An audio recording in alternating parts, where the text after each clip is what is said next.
아멘. 오늘 저희도 주신 하나님의 말씀을 같이 찾겠습니다. 구약 성경이고요. 사무엘상 13장 말씀입니다. 사무엘상 13장 1절에서 마지막 절까지요. 1절에서 23절까지 제가 한 절, 여러분들이 한 절 교독하겠습니다. 사무엘상 13장 1절에서 마지막 절까지 제가 먼저 읽겠습니다. 사울이 왕이 될 때에 40세라 그가 이스라엘을 다스린 지 2년에 이스라엘 사람 3,000명을 택하여 그 중에서 2,000명은 자기와 함께 믹마스와 베델산에 있게 하고 1,000명은 요나단과 함께 베냐민 기브아에 있게 하고 남은 백성은 각기 장막으로 보내니라. 요나단이 게바에 있는 블레셋 사람의 수비대를 치매 블레셋 사람이 이를 들은지라 사울이 온 땅에 나팔을 불어 이르되 히브리 사람들은 들으라 하니 온 이스라엘이 사울이 블레셋 사람들의 수비대를 친 것과 이스라엘이 블레셋 사람들의 미움을 받게 되었다 함을 듣고 그 백성이 길갈로 모여 사울을 따르니라. 블레셋 사람들이 이스라엘과 싸우려고 모였는데 병거가 3만이요 마병이 6,000명이요 백성은 해변의 모래같이 많더라. 그들이 올라와 벳 아웬 동쪽 믹마스에 진침해 이스라엘 사람들이 위급함을 보고 절박하여 굴과 수풀과 바위 틈과 은밀한 곳과 웅덩이에 숨으며 어떤 히브리 사람들은 요단을 건너 갓과 길르앗 땅으로 가되 사울은 아직 길갈에 있고 그를 따른 모든 백성은 떨더라.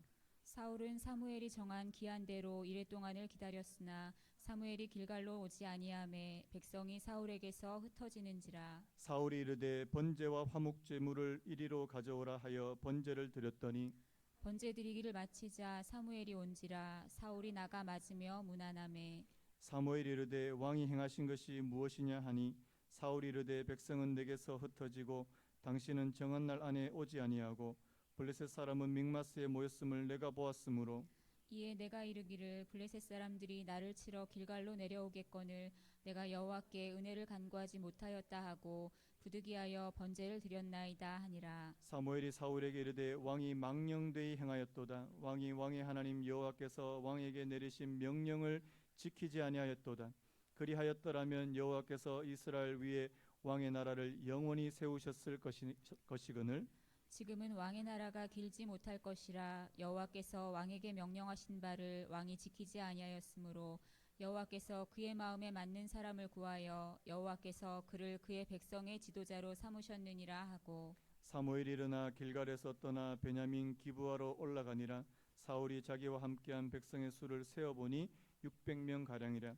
사울과 그의 아들 요나단과 그들과 함께한 백성은 베냐민 게바에 있고 블레셋 사람들은 믹마스에 진쳤으니 노략군들이 세대로 블레셋 사람들의 진영에 나와서 한 대는 오브라 길을 따라서 수알 땅에 이르렀고 한 대는 베토론 길로 향하였고 한 대는 광야 쪽으로 스보임 골짜기가 내려다 보이는 지역 길로 향하였더라. 그때 이스라엘 온 땅에 철공이 없었으니 이는 블레셋 사람들이 말하기를 히브리 사람이 칼이나 창을 만들까 두렵다 하였음이라. 온 이스라엘 사람들이 각기 보습이나 삽이나 도끼나 괭이를 버리려면 블레셋 사람들에게로 내려갔었는데 곧 그들이 괭이나 삽이나 쇠스랑이나 도끼나 쇠채찍이 무딜 때에 그리하였으므로 싸우는 날에 사울과 요나단과 함께한 백성의 손에는 칼이나 창이 없고 오직 사울과 그의 아들 요나단에게만 있었더라. 같이 읽겠습니다. 블레셋 사람들의 부대가 나와서 믹마스 어귀에 이르렀더라. 아멘. 오늘 말씀의 제목을 한번 따라해 보시겠습니까? 몰락에는 이유가 있다. 다시 한번요. 몰락에는 이유가 있다. 우리 한번 인사하시죠. 앞뒤 옆으로요. 잘 오셨습니다. 사랑합니다. 예, 비가 많이 오는 가운데 하필이면 또 예배 시작하기 전에 비가 막 쏟아지더라고요. 그래서 오시는 길이 또 좀 걱정이 됐는데 아니나 다를까 옷이 젖어서 오시는 분도 계시고 여러분 오늘 하나님께서 저와 여러분들에게 이 말씀으로 은혜 베풀어 주시기를 간절히 바랍니다. 저희가 속한 노회가 이제 그 교단이 어디냐니까 이 대한예수교 장로회라는 교단인데요. 이 대한예수교 장로회 합동교단 이게 이제 저희 교회가 속한 교단입니다. 저희 교회가 속한 이 교단이 따르는 그 노선이 뭐냐니까 이 개혁주의라는 그런 말을 쓰는데요. 이 개혁주의가 어디서부터 나왔냐니까 여러분 종교개혁자 들어보셨죠? 이 칼빈이라는 그 분으로 통해서 이 말씀으로 인해서 끊임없이 개혁하자. 이제 주의가 바로 이 개혁주의인데요. 제가 왜 이 말씀으로 시작하냐니까 이 개혁주의의 세 가지 중심이라는 게 있습니다. 제가 아까도 이제 기도할 때 말씀드렸는데 이 개혁주의의 3대 중심 뭐 이렇게 해서 이제 말씀을 많이 하는데 첫 번째 한번 따라해 보시겠습니까? 하나님 중심. 개혁주의의 3대 중심 가운데 첫 번째가 하나님 중심. 우리의 모든 삶에 하나님이 중심이 되셔야 된다. 이게 이제 이 첫 번째 중심입니다. 그다음에 두 번째 한번 따라해 보시겠습니까? 하나님의 말씀 중심. 쉽게 말하면 성경 중심이라는 사실입니다. 여러분, 오늘 저와 여러분들의 판단과 이 결정의 기준이 되는 것이 바로 하나님의 말씀이다. 그래서 이 말씀 중심이라는 표현을 쓰고요. 그 다음에 세 번째 한번 따라 보시겠습니까? 교회 중심. 교회 중심. 이 하나님을 믿는 사람들의 이 공동체를 중심으로 하는 이 세 가지 중심으로 이 뭐 종교 개혁을 하기도 했고 또 나중에 이 개혁주의 노선을 표방하기도 했고요. 이 개혁주의 노선을 따라서 나중에 이제 영국의 여러분 그 역사를 아시다시피 청교도라는 사람들이 있습니다. 이 청교도라는 사람들은 하나님의 말씀이라면 또 하나님이라면 무조건적으로 그렇게 따르려고 했던 그런 사람들이 바로 이 영국의 청교도였는데요. 여러분 그 혹시 역사를 아시는 분들은 아시겠지만 이 영국에서 청교도들을 핍박했습니다. 이 핍박을 피해서 이 영국의 청교도들이 이제 배를 타고 넘어온 곳이 어디냐니까 바로 이 아메리카 대륙입니다. 여러분 그 역사를 보시면요, 이 청교도들이 한 100 몇십 명이 오는데 한 100명 가까이 죽습니다. 이게 예전에는 그 항해를 하는데 배가 이제 그 대서양을 넘어와야 되니까 뭐 얼마나 힘들겠습니까? 많은 사람들이 죽고 거기에 또 이제 정착한 사람들이 소수인데요. 나중에 보면 이 청교도들이 이 미국 땅에서 이제 정착을 하는데 뭐 얼마나 열악하겠습니까? 그런데 이 청교도들이 처음에 그들이 이제 그 땅에서 정착하고 처음 세운 건물이 교회라는 사실이에요. 여러분 우리 같으면 뭐부터 세울까요? 내 집부터 먼저 세워야지. 내 집이 먼저지 뭐. 그런데 이분들은 달랐다는 사실. 이분들은 교회를 먼저 세웠다는 사실.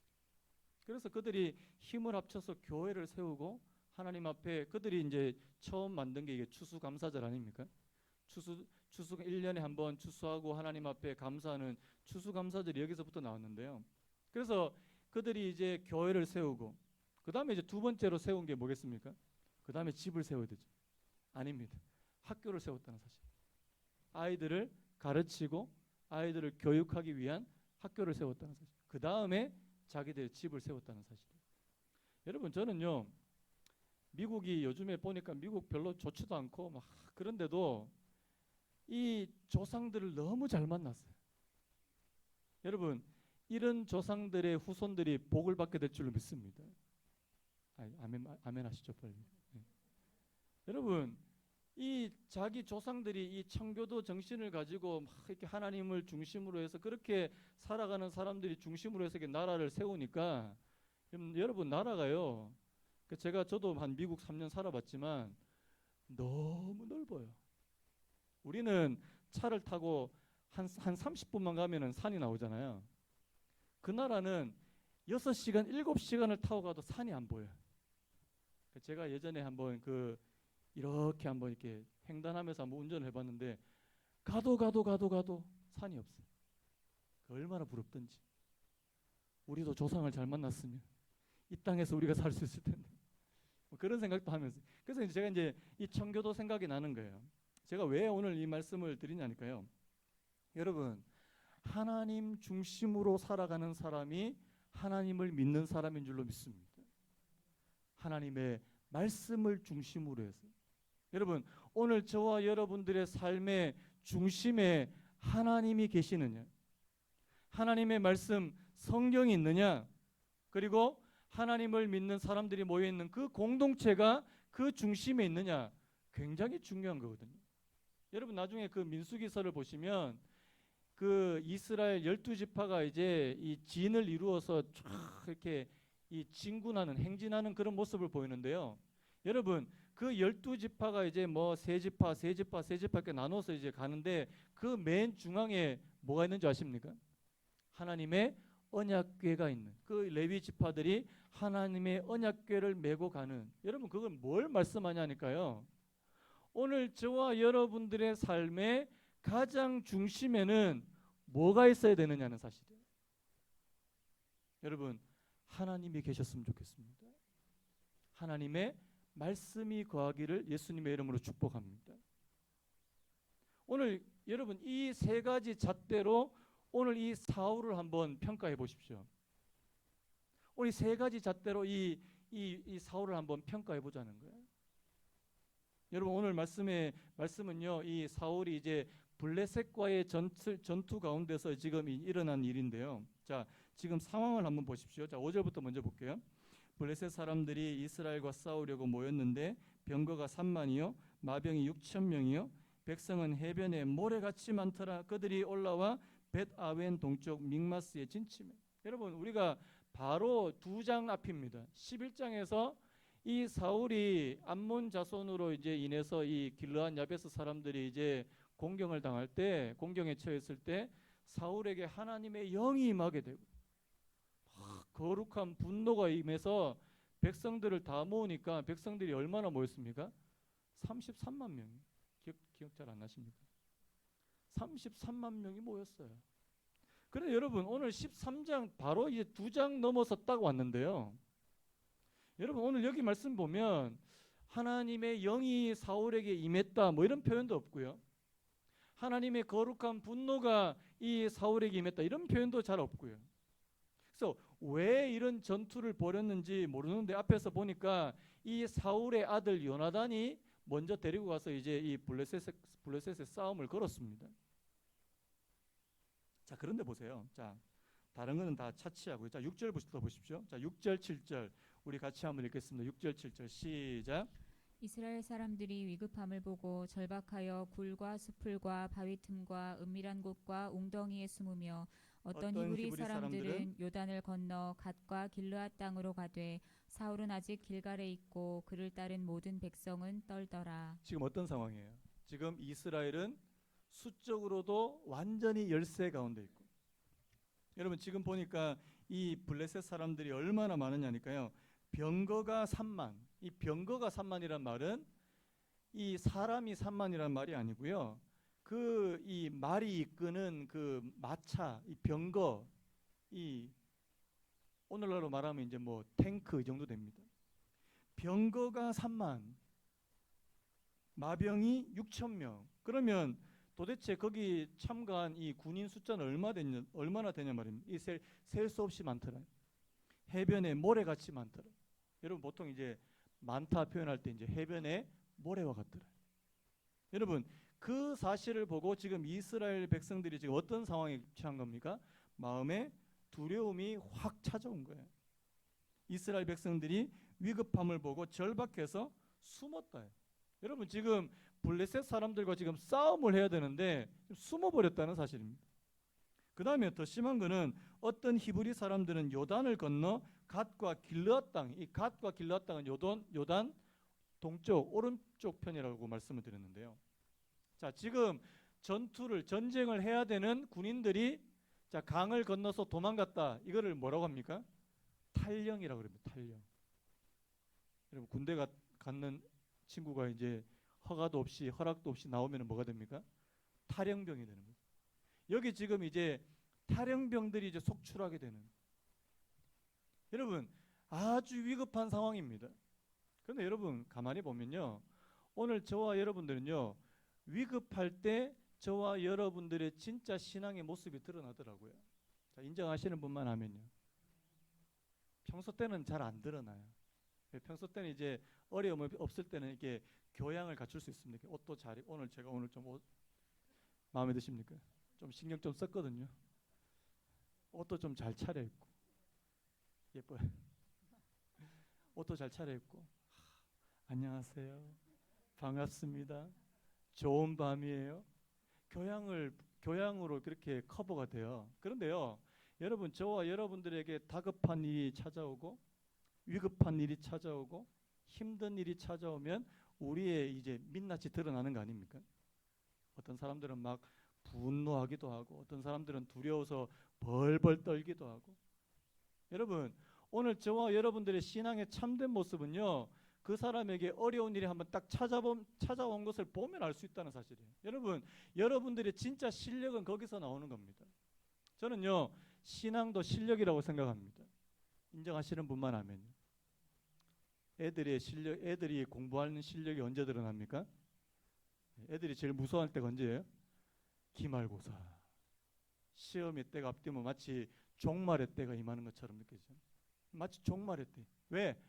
내 실력이 이제 다 들통나는 때입니다. 여러분, 오늘 저와 여러분도 마찬가지예요. 하나님께서 때때로 저와 여러분들에게 어려운 일도 주시고 시험을 주시는 일은 우리의 실력이 드러나는 시간 아닙니까? 여러분, 오늘 사울을 보십시오. 사울. 자, 오늘 사울의 모습이 어떤지 한번 보세요. 자, 8절부터 보시면 사울은 사무엘이 정한 기한대로 이레 동안을 기다렸으나 사무엘이 길갈로 오지 아니하매 백성이 사울에게서 흩어지는지라. 자, 지금 사무엘이 약속했던 날짜 이 7일 만에 오지 않았다. 자, 그리고 백성들이 사울에게서 흩어졌다. 자, 그래서 9절 말씀 뭐라고 됐습니까? 사울이 이르되 번제와 화목제물을 이리로 가져오라 하여 번제를 드렸다. 여러분, 지금 누가 번제를 드린 겁니까? 자, 사울은 누구의 왕이잖아요. 여러분, 왕이 제사를 드릴 수 있습니까? 없습니까? 절대 없어요. 이스라엘은 제사는 무조건 반드시 제사장이 드리도록, 그게 하나님의 율법이고 하나님의 말씀이고 하나님의 뜻이에요.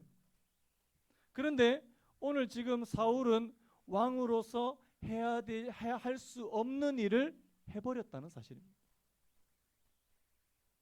왜 그랬을까요? 지금 급하니까, 위급하니까. 지금 상황이 지금 다급하고 지금 위급하니까 하나님의 말씀대로 하지 않고 하나님을 중심으로 하지 않고. 여러분, 제가 아까 전에 그 개혁주의 3대 중심을 이야기하면서 첫 번째가 하나님 중심이라고 그랬는데요. 여러분, 하나님 중심에 반대되는 개념이 뭘까요? 나 중심입니다. 나 중심.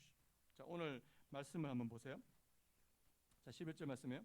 사무엘이 이르되 왕이 행하신 것이 무엇이냐 하니 사울이 이르되 백성은 내게서 흩어지고 당신은 정한 날에 오지 아니하고 블레셋 사람은 mik마스에 모였음을 내가 보았으므로. 자, 12절에도요.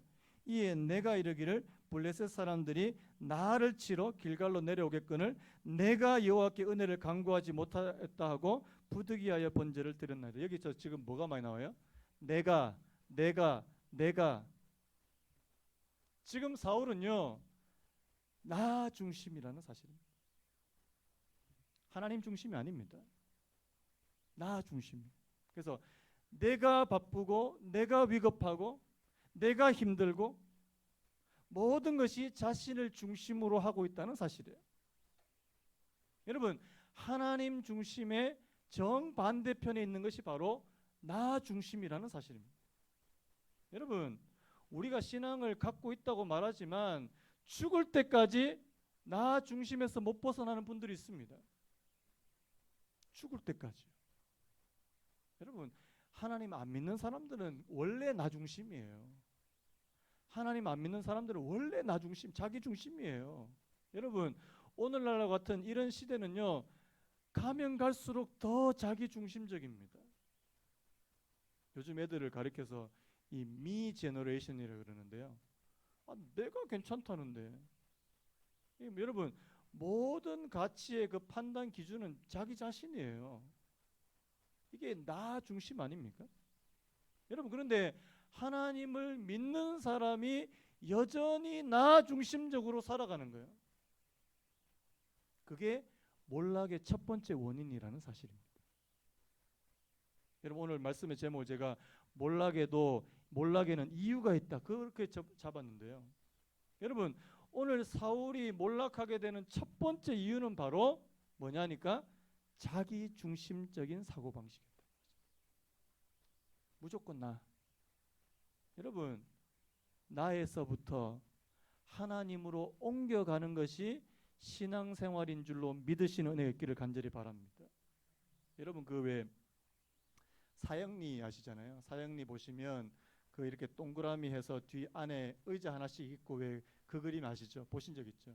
이 동그라미는 사람의 마음, 안에 이제 그 의자는 그 마음의 중심이 이제 보좌.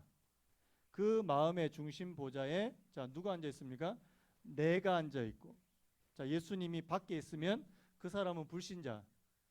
자 동그라미가 있는데 의자 안에 내가 앉아 있고 그 밑에 예수님이 있으면 그거는 어떤 사람이에요? 육신적인 그리스도인. 자 그리스도인은 그리스도인인데 육신적인 그리스도인. 자 아직 누가 앉아 있습니까? 그 내 마음 중심 보좌에 내가 앉아 있는 거예요. 자 그런데요 영적인 그리스도인은 어떤 사람이냐니까 그 마음의 중심 보좌에 누가 앉아 있는 겁니까? 예수 그리스도께서 앉아 계시는 거예요. 영적인 그리스도인입니다.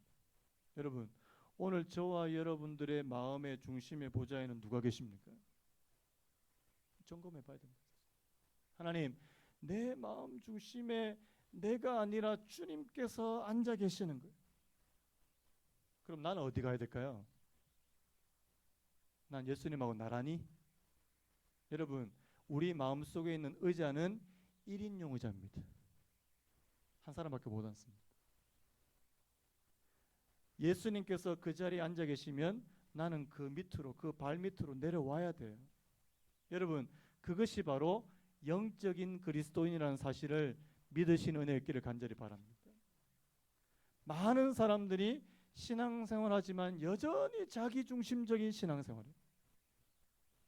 오늘 이 사울과 같은 사람이요. 너무 많다는 사실입니다. 자, 그 다음에 두 번째 그 잣대가 뭐냐니까 제가 하나님의 말씀이 성경 중심이라고 그랬는데요. 여러분 하나님의 말씀 중심에 반대되는 개념이 뭘까요? 자신의 상황 중심입니다. 하나님의 말씀이 아닌 내 상황이 먼저라는 사실. 자, 오늘 말씀 보니까요. 자, 12절 말씀에 이런 표현이 있습니다. 자, 12절 제가 다시 한번 읽어 볼게요. 이에 내가 이르기를 블레셋 사람들이 나를 치러 길갈로 내려오겠거늘 내가 여호와께 은혜를 간구하지 못하였다 하고 자, 그다음 어떤 표현이 나옵니까? 부득이하여. 한번 따라 볼까요? 부득이하여. 부득이하여. 자, 부득이하여가 무슨 뜻이에요? 자, 부득이하여를 다른 말로 바꾸면요. 어쩔 수 없이. 예, 좋습니다. 어쩔 수 없었어. 제가 목회 경력이 짧지만요. 많은 성도님들이 저한테 와서 하는 말 가운데 많은 말 가운데 하나가 목사님 어쩔 수가 없어요. 저도 이해가 돼요. 이해해 줘야지 어떡하겠습니까? 근데 여러분 부득이하여가 많은 사람들은요. 하나님의 말씀 중심으로 살아가기가 어렵습니다. 내 상황, 내 사정, 피치 못할 상황. 여러분 피치 못할 상황은요 항상 발생합니다. 자, 오늘 같은 경우도 뭐 피치 못할 상황은 뭐 충분한 거 아닙니까? 갑자기 교회 올라가는데 폭우가 쏟아져요. 폭우가 쏟아져요. 어쩔 수 없이 부득이하여 집에서 이렇게 TV 보면서 여러분 그거는 뭐 이유 되려면요 여러분 이유 되려면 한 100만 가지 될 수 있습니다. 내가 예수님을 잘 섬기지 못하고 내가 신앙생활을 잘 섬기지 못하는 100가지 이유 될 수 있습니다. 그런데요 부득이하여가 많아지면 하나님 말씀 중심으로 살아가기가 너무나도 어렵습니다. 자, 창세기 3장에서 선악과 볼 때 이제 자, 하와가 이제 뱀의 유혹에서 먹었잖아요. 자, 자기도 먹고 자기 남편도 먹고 하나님이 왜 먹었느냐? 자, 뭐라고 얘기했습니까? 아담이. 아이, 나는 안 먹으려고 그랬는데 하나님께서 지어주신 이 여자가 내보고 먹으라 그러잖아요. 이 말은 뭡니까? 부득이하여. 또 여자는 또 하와한테 왜 먹었냐? 또 뱀이 또 나에게 또 얘기해서. 뱀은 또 할 말이 없지만요. 여러분, 어쩔 수 없는 상황은 항상 발생합니다. 어쩔 수 없는 상황을 넘어서서 우리가 하나님의 말씀대로 살아가려고 하는 것이 바로 영적인 신앙의 삶인 줄로 믿으시는 은혜기를 바랍니다. 내 상황이 아무리 힘들어도 나 하나님 말씀대로 간다. 이 중심이 있느냐 없느냐가 너무나도 여러분, 뭐 살다 보면 저와 여러분들 가운데 이런 이유, 저런 상황, 이런 사정 없는 분들 없습니다. 하나님의 말씀대로 살아가기가 너무나도, 여러분, 코로나 때문에 지금 우리 모이지도 못했잖아요. 코로나 때문에 못 간다. 뭐 충분히 이해할 수 있는 상황입니다.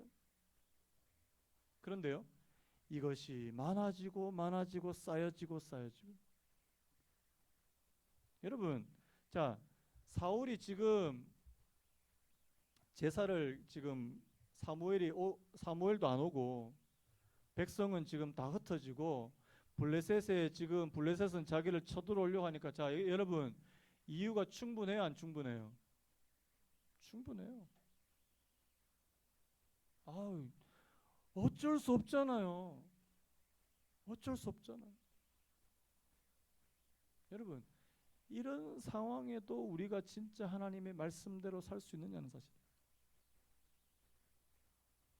자, 그 다음에 세 번째가 이 교회 중심, 하나님의 공동체 중심인데요. 여러분, 오늘 사울의 이 말씀 속에 이스라엘 백성을 위해서 하는 말이 있습니까? 자기 자신만을 위해서 하는 말입니까?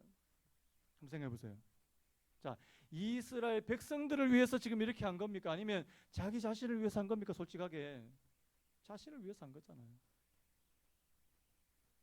하나님 중심, 말씀 중심, 공동체 중심에서 어긋났다는 사실입니다. 여러분, 사울이 그러니까 몰락할 수밖에 없는 거예요. 나중에 우리 다윗, 이제 우리 17장 이후로 보면 이제 다윗이 등장합니다. 여러분, 다윗은 어쩔 수 없이 부득이하여가 많이 있을까요? 별로 없을까요? 별로 없다는 사실. 여러분, 그 차이예요. 하나님의 말씀이라면 내가 하겠습니다. 아까 우리 찬양 불렀던 것처럼 주님께서 말씀하시면 내가 나아가겠습니다. 하나님의 뜻이 아니면 나 멈추기 원합니다. 여러분, 오늘 이 말씀을 저희들 자신한테 한번 적용해 보시는 은혜가 있기를 예수님의 이름으로 축복합니다. 여러분, 오늘 저와 여러분들은 하나님 말씀의 하나님 중심입니까? 하나님 말씀 중심입니까? 교회 중심입니까? 여러분, 오늘 이 사울이요, 이런 일로 인해서 어떻게 됩니까? 자, 오늘 이 사울이 한 행동의 결과를 한번 보십시오. 자, 13절 우리 같이 한번 읽어볼까요? 13절 시작. 사무엘이 사울에게 이르되 왕이 망령되이 행하였도다. 왕이 왕의 하나님 여호와께서 왕에게 내리신 명령을 지키지 아니하였도다. 그리하였더라면 여호와께서 이스라엘 위에 왕의 나라를 영원히 세우셨을 것이오늘. 자, 만약에요, 사울이 하나님의 뜻대로, 하나님의 말씀대로 하나님께서 그에게 주신 명령을 지키면서 그렇게 왕위를 수행했다면 어떤 일이 벌어진다고요? 이스라엘 위에 왕의 나라를 영원히 세우셨다. 이 말은 뭐예요? 사울의 아들도 뭐가 되고요? 왕이 되고, 또 그의 아들도 왕이 되고, 그의 증손자도, 이 사울을 통해서 하나님께서 왕위를 계속 이어갈 것이다. 그런데요, 하나님 중심, 하나님의 말씀 중심이 되지 않는 오늘 이 사울에게 결과가 뭐라고요? 지금은 왕의 나라가 길지 못할 것이다. 너무나도 안타깝게 사울 당대에서 끝나버린다는 사실이에요. 여러분, 사울은요, 특혜받은 사람이에요. 엄청난 혜택을, 왜? 이스라엘의 왕이 한 사람도 없다가 처음으로 왕이 된 사람이 사울 아닙니까?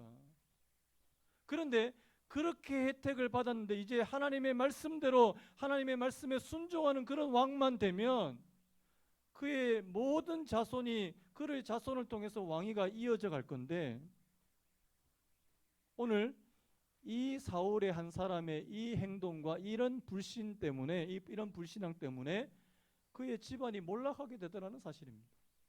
여러분 나중에 나오겠지만 그의 아들 요나단은 굉장히 훌륭한 사람이에요. 그의 아들 요나단은 굉장히 훌륭한 사람이에요. 그런데 하나님께서 여기서 너는 스톱. 더 이상 사울의 집안에서 왕이 나오지 않는다는 사실입니다. 자, 하나님께서 오늘 말씀 보니까 여호와께서 그의 마음에 맞는 사람을 구하여, 하나님의 마음에 맞는 사람이 누굽니까? 다윗 아닙니까? 다윗. 여러분, 하나님은 지금도 하나님의 마음에 합한 사람을 찾고 계시는 줄로 믿으시는 있길 바랍니다. 하나님을 삶의 중심에 놓으려고 하는 사람, 하나님의 말씀을 내 삶의 중심에다 놓으려고 애를 쓰는 사람이, 하나님의 공동체를 중심에다 놓으려고 몸부림치는 사람이. 여러분, 다윗도 허물 있어요, 없어요? 여러분, 다윗 허물 있습니까, 없습니까? 다윗도 허물 있어요. 막 남의 여자 막 해가지고 또 막 애를 낳지를 않나, 또 그 남편을 막 죽이려 하질 않나. 다윗도 허물이 있습니다. 그런데 다윗이 하나님께로부터 영원히 버림을 받지 않는 이유가 뭔지 아십니까? 바로 이런 중심 때문에 그렇다는 사실이에요. 하나님을 중심으로 하려.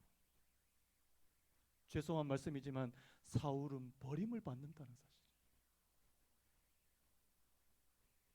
여러분, 나중에 보니까요. 자, 이런 일들이 또 벌어지고요.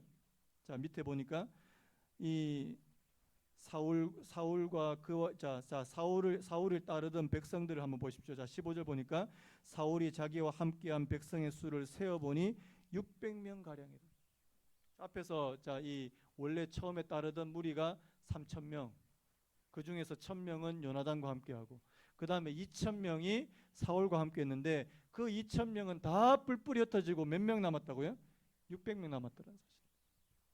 여러분, 하나님의 마음에 합한 행동을 하지 못한 왕에게는요, 사람들도 함께하지 않더라는 사실. 여러분, 오늘 저와 여러분들이 하나님과 함께하신 은혜가 있기를 바랍니다. 그러면요, 우리 주변에 사람이 모이게 될 줄로 믿습니다. 저도 이 말씀 보면서 하나님, 내가 하나님 말씀 중심으로 하고 하나님 중심으로 살아갈 때 내 주변에 하나님을 믿는 사람들로 하나님께서 채워주실 거라고 저는 확신합니다. 여러분, 그래서요, 여러분, 오늘 이 사울이요, 여러분 11장에서 그의 전성기라고 불리는 11장에서 채 얼마 되지 않아서요, 그가 하나님의 말씀을 어기고 하나님을 중심으로 하지 못하는 그런 삶을 살면서 그가 하나님께로부터 버림받았다는 사실이에요. 자, 그런데 한번 보십시오. 14절 말씀 다시 한번 보시면요, 여호와께서 그의 마음에 맞는 사람을 구하여 여호와께서 그를 그의 백성의 지도자로 삼으셨느니라.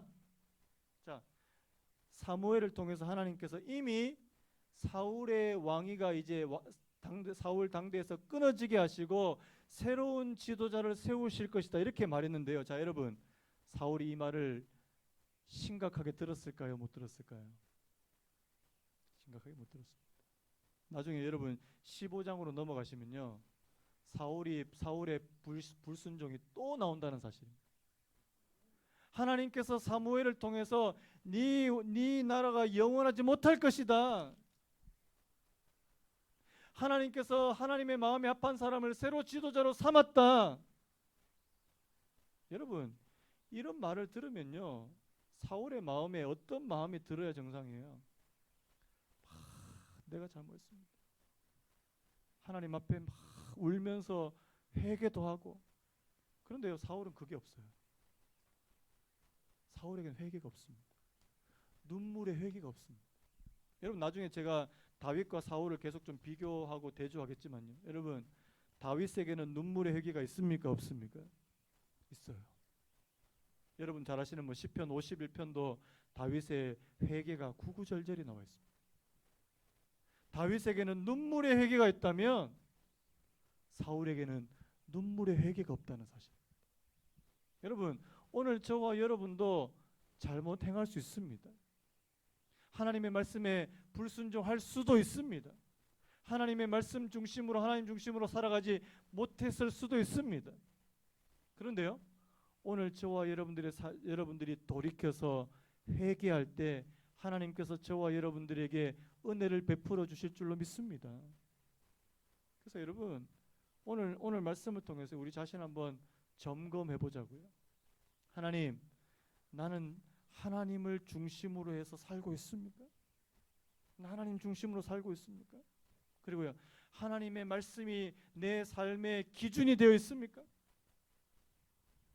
여러분 뭐 요즘에 하나님 말씀을 기준으로 산다 그러면 사람들이 다 웃을 거예요.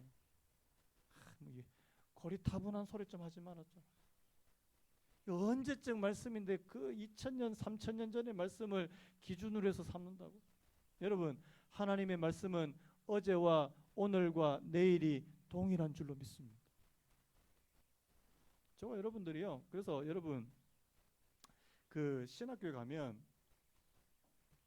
그 조직신학이라는 걸 배웁니다. 이게 교리인데요, 조직신학을 배우는데 가장 처음에 배우는 게 있어요. 뭐 하나님은 누구신가, 성부 하나님, 뭐 성자 하나님, 이거는 나중이고요. 맨 처음에 배운 게 뭔지 아십니까? 성경의 권위예요. 성경의 권위. 여러분 성경이 권위 있는 하나님의 말씀이라는 사실 믿어지시는 분 아멘요. 여러분 저는요, 모든 신앙의 첫 번째 출발은 여기서부터 시작된다고 봐요. 어떤 사람은요, 성경은 그냥 소설책이에요. 어떤 사람은 역사책이에요. 뭐 이걸 이렇게 교양서적으로 읽으시는 분도 있더라고요. 저는 예전에 영문도 모르고 영문과 갔잖아요. 대학에 영문과 갔는데 영문과 교수님들은 이 영국하고 미국 문학의 그 뿌리는 다 성경이거든요. 그러니까 교양으로 성경을 읽으세요. 여러분 그 사람에게 성경은 권위 있는 하나님의 말씀은 아닙니다. 그냥 교양서적이에요. 여러분 제가 여러분한테 여쭤볼게요. 여러분 이 성경이 하나님 권위 있는 하나님의 말씀으로 정말 믿어지느냐는 사실. 모든 신앙의 출발은 거기서부터 시작돼요. 그거 안 되면 뭐 성경에서 말하는데 어쩌라고. 요즘 애들 많이 표현하는 말로 어쩌라고. 어쩌라고. 이 성경이 지금도 살아계신 하나님의 권위 있는 말씀이라는 사실이 믿어지게 되면 그 말씀에 귀를 기울이기 시작한다는 사실입니다. 그 말씀이 내 삶에 찾아 들어오기 시작한다는 사실입니다. 여러분 저는요, 딱 두 부류가 있다고 생각합니다. 딱 두 부류가 있어요. 하나님의 말씀을 하나님의 말씀으로 믿는 사람이 있는가 하면 하나님의 말씀 성경을 하나님의 말씀으로 믿지 않는 사람, 딱 두 부류예요.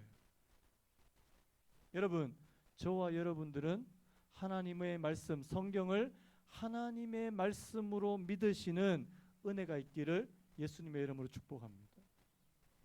그래서 여러분 저는요, 그래서 가르쳐 보면 하나님의 말씀은 하나의 참고사항, 이렇게 되면요 그의 삶에 아무런 영향력도 끼치지 않습니다. 성경 읽으면 좋죠. 교양도 쌓고 읽으면 좋죠. 그렇게 생각하는 사람들에게 하나님의 말씀이 그의 삶에 막 파고 들어가지 않습니다. 이 말씀이 하나님께서 내게 하시는 말씀입니다. 이렇게 믿어지는 사람만 그 말씀이 그의 삶에 파고 들어가게 될 줄로 믿습니다. 그래서 여러분 내가 성경을 어떻게 대하고 있는지 한번 생각해 보셔요. 또 오늘도 이렇게 성경을 또 이렇게 귀하게 모신다고 또 저기 탁 갖다 놓고 한 번도 안 열어보고 뭔지 보악해 가지고 또 이제 교회 갈 때 되면 이제 또 막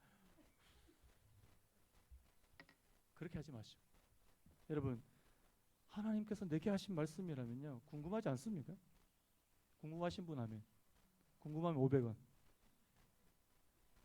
하나님께서 내게 하신 말씀이라면 궁금해야죠, 당연히. 자, 이 뭐 성경을 가리켜서 하나님께서 우리한테 주시는 러브레터예요, 러브레터. 러브레터가 너무 두꺼워서 탈인데요. 자, 여러분들 예전에 사랑하는 사람들한테 편지 받아보신 분만 하면요, 아멘. 한 번도 안 받아보시면 어쩔 수 없고, 자, 받아보신 분들 딱 한 번만 읽고 안 본 사람 있으면 한번 손 들어보세요.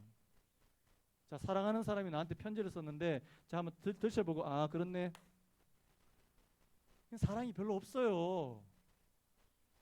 어떤 분은요, 보고 또 보고, 나중에 막 이 종이가 막 다 이렇게 막 이 헤어질 정도로. 여러분, 하나님의 말씀, 성경에 하나님께서 저희들한테 주시는 연애 편지라면 궁금하지 않습니까? 더 알고 싶지 않냐고요. 하나님께서 우리를 향하신 하나님의 뜻이라면, 여기 담겨 있다면 여기 궁금하지 않습니까? 궁금하지 않는 게 궁금하지 않는 게 비정상이에요. 하나님의 말씀이 내 삶에 가까이 찾아와.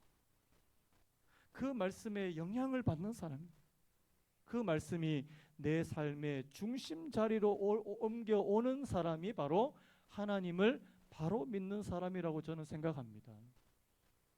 여러분, 하나님 중심, 하나님 말씀 중심, 공동체 중심의 삶을 살아가시는 저와 여러분 되시기를 예수님의 이름으로 축복합니다.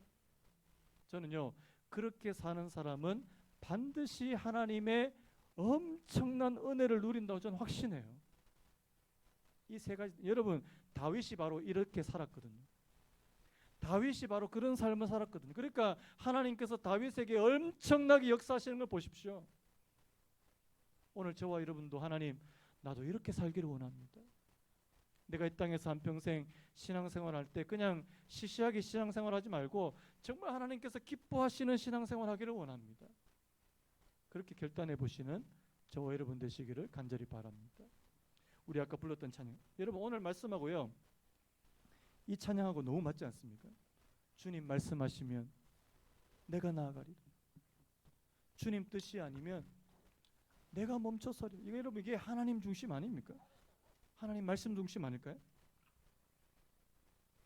나의 가고 서는 것 주님 뜻에 있으니 오 주님 나를 이끄소서. 우리 같이 찬양합니다.